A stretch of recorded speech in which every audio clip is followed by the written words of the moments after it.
నా పేరు కొండవీరుడు. మీ గురించి, మీ బావ ఆదికేశవ్ గురించి ఆర్డీవీ గారు చాలా చెప్పారు. కానీ నా గురించి మీకు తెలియదు కదా, అందుకే.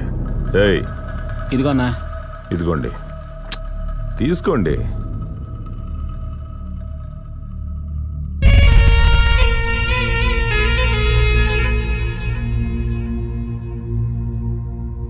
అందరూ మొదటి శుభలేఖ తెలిసిన వాళ్ళకిస్తారు. నేను మీరంతా నా గురించి తెలుసుకోవాలని ఇచ్చాను. ఇంతవరకు ఆర్డీఓని ఒక అధికారిగానే మీరు చూసుంటారు. కానీ ఇక మీదట ఆయన నా చెల్లెలి భర్త.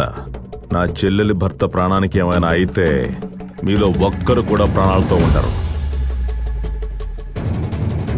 ఒక బావకి ఏమైనా అయితే ఎంత బాధగా ఉంటుందో అది నీకే తెలుసు. తప్పు చేసే బావకి నువ్వింత సపోర్టుగా ఉన్నప్పుడు నిజాయితీ పరుడైన నా చెల్లెలి భర్త కోసం నేనెలా ఉంటానో. ఈ ఊరు నా ఆట చూసింది, 4 తగిలించడం చూసింది, నెట్ట నిలువుగా చీల్చడం చూడలేదుగా.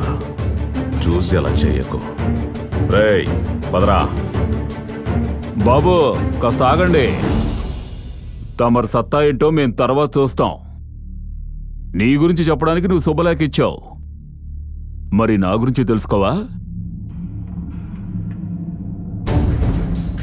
ఈ శుభలేఖను నీ కళ్ళ ముందు ఎలా చించానో అలాగే నీకు కాబోయే బావని నీ కళ్ళ ముందే చీరేస్తాను. నా బావకి సమస్య వస్తే ఏ సమస్య రాకుండా చూసుకో. కాబోయే బావకి నువ్వింత వత్తాసు పలుకుతుంటే అటువంటిది సొంత బావ కోసం నేను ఇంకెంత వత్తాసు పలకాలి?